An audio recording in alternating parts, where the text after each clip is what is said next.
दोस्तों नमस्कार, स्वागत है आपका यूट्यूब चैनल एबी टेक में। आज है 7 मई 2026। सबसे पहले यहाँ पर देखिए अपडेट है यूपी पीजीटी परीक्षा 2022 को लेकर के। इस परीक्षा के लिए कल प्रवेश पत्र जारी कर दिए गए हैं। 319 केंद्रों पर आपकी परीक्षा कराई जाएगी।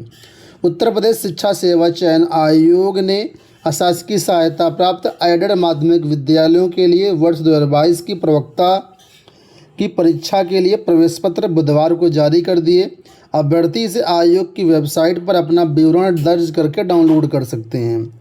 ये परीक्षा 9 और 10 मई को 17 मंडलों के जनपदों में कराई जाएगी और टोटल 4 पालियों में परीक्षा होगी। 319 केंद्र बनाए गए हैं। आयोग की तैयारी पूरी हो गई है। इस भर्ती परीक्षा के लिए 4,64,605 अभ्यर्थियों ने आवेदन किया है। पदों की संख्या 624 है। अगर हम लोग एवरेज देखते हैं यहाँ पर तो एक पद के लिए करीब 744 अभ्यर्थी दावेदारी करेंगे। हालांकि ये जो दावेदारी है विषय के अनुसार, कैटेगरी के अनुसार कम या ज़्यादा भी हो सकती है। फिलहाल पहले दिन 9 मई को प्रथम पाली में जो परीक्षा है उसमें शिक्षा शास्त्र, इतिहास, भौतिक विज्ञान, जीव विज्ञान, गृह विज्ञान विषय की परीक्षा होगी और उसी तरह बाकी परीक्षाओं का भी शेड्यूल लगा हुआ है। आपके एडमिट कार्ड में सारी चीज़ें लिखी होंगी। फिलहाल आपको बता दें कि 2 पालियों में सुबह की परीक्षा 9:30 से 11:30 और द्वितीय पाली की परीक्षा 2:30 से 4:30 बजे के बीच कराई जाएगी। लखनऊ, अयोध्या, बस्ती, गोरखपुर, आजमगढ़, मिर्ज़ापुर, वाराणसी, प्रयागराज, झांसी, बांदा, कानपुर नगर, आगरा, अलीगढ़, सहारनपुर, मेरठ व मुरादाबाद में केंद्र बनाए गए हैं। तो इसके एडमिट कार्ड governmentjobcenter.com पर कल ही अपडेट कर दिए गए हैं। आप लिंक पे क्लिक करके governmentjobcenter.com पर जा कर के डाउनलोड कर सकते हैं। कहीं पर कोई समस्या आती है तो कमेंट बॉक्स में बताइएगा। देखिए यहाँ पर अपडेट है कि स्वगणना आज से शुरू, घर बैठे जनगणना फॉर्म भरें। आप लोग जानते हैं जनगणना 2027 का प्रथम चरण शुरू हो रहा है।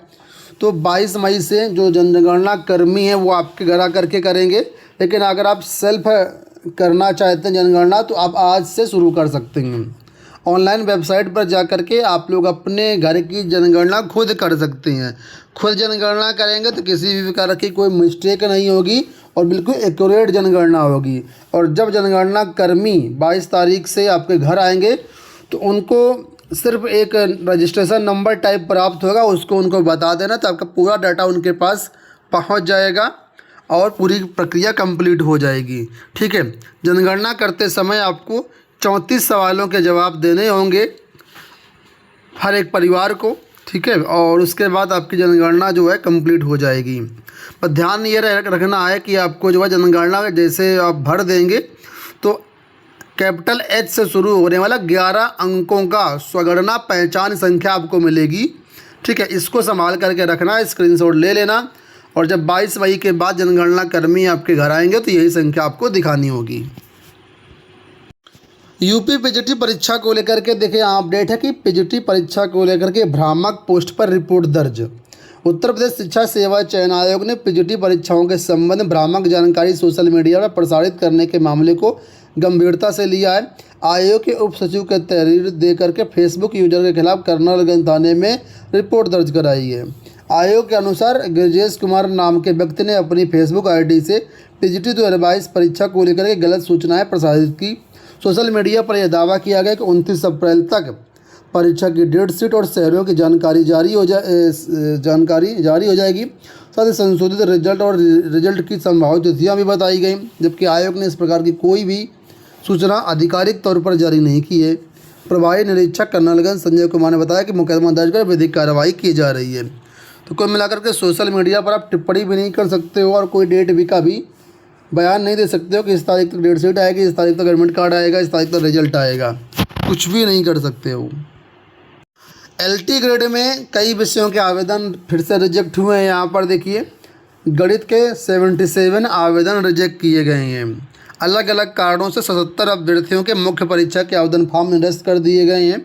इसमें सबसे ज़्यादा जो फॉर्म निरस्त हुए हैं तो वो ये कारण है कि इनकी जो हार्ड कापी थी 24 तारीख लास्ट डेट थी तो उस तारीख तक आयोग को नहीं मिली। इस वजह से फॉर्म निरस्त किए गए हैं। इसी तरह यहाँ पर देखें अंग्रेजी के 286 फॉर्म निरस्त हुए हैं। अब क्यों निरस्त किए गए हैं तो यहाँ पर बताया गया है कि सर्वाधिक जो 186 फॉर्म निरस्त किए गए हैं वो इसलिए निरस्त किए गए हैं क्योंकि 23 मार्च आवेदन प्राप्त करने की लास्ट डेट थी, लेकिन निर्धारित समय तक लोक सेवा आयोग को फॉर्म नहीं मिले।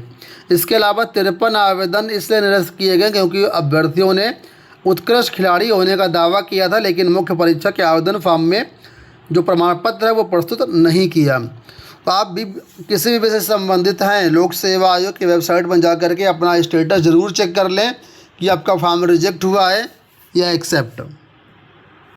देखिए, कस्तूरबा गांधी विद्यालयों में जनपद कौशाम्बी से भर्तियां आई हुई हैं। जो भी अभ्यर्थी इच्छुक हैं उनके लिए यहाँ पर अपडेट है। हालांकि आपको बता दें ये नई भर्ती नहीं है, इसकी वैकेंसी जनवरी 2026 में आई थी और जो अभ्यर्थी क्वालिफाई हुए हैं काउंसलिंग के लिए उनकी ये सूचना है। तो फिलहाल यहाँ पर देखें, पूर्णकालिक शिक्षिका, महिला हिंदी और बहुत विषय हैं। तो यहाँ पर समझना आपको ये है कि ये आपके यहाँ पर जो डेट दी है काउंसलिंग डेट है, इस तारीख को आपको पहुँचना है। कहाँ पहुँचना है? तो डायरेक्ट मंझनपुर में आपको पहुँचना है, यहीं पर आगे की प्रक्रिया आपसे कराई जाएगी।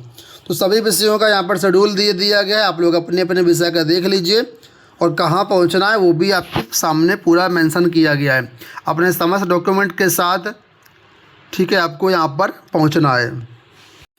राजकीय विद्यालयों में निःशुल्क पढ़ाएंगे अतिथि। लोक सेवा आयोग से शिक्षक भर्ती होने तक की गई व्यवस्था जिला विद्या निरीक्षक की अध्यक्षता में गठित होगी समिति। तो शिक्षकों की कमी से जूझ रहे 2635 राजकीय माध्यमिक विद्यालयों में रिटायर्ड अधिकारी, कार्मिक और अध्यापकों को प्रोत्साहित कर शिक्षण कार्य के लिए निःशुल्क अतिथि शिक्षक के रूप में रखा जाएगा। माध्यमिक शिक्षा निदेशक डॉक्टर महेंद्र देव की ओर से 8 अप्रैल को इस संबंध में प्रस्ताव भेजा गया।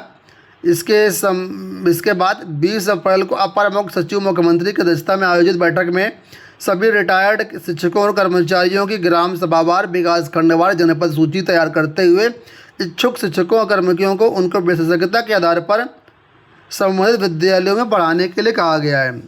तो कुल मिलाकर के जो अतिथि टीचर हैं वो निःशुल्क विद्यालयों में पढ़ाएंगे क्योंकि सरकार के पास टीचर नहीं है, ऐसी व्यवस्था सरकार कर रही है। अब योजना कितनी सफल होगी ये तो मैं नहीं बता सकता हूँ, लेकिन इससे पहले इसी तरह की एक योजना आई थी जहाँ पर रिजल्ट मुझको बहुत कम दिखे।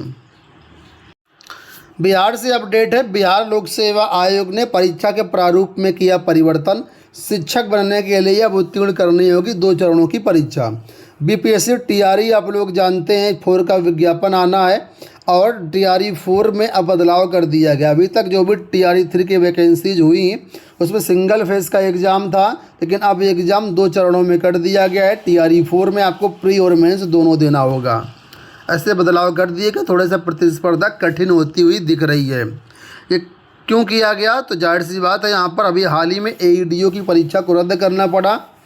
तो अगर सिंगल परीक्षा होती है तो थोड़ा भ्रष्टाचार की संभावना बढ़ जाती है, जिसको देखते हुए परीक्षा के प्रारूप में परिवर्तन कर दिया गया है।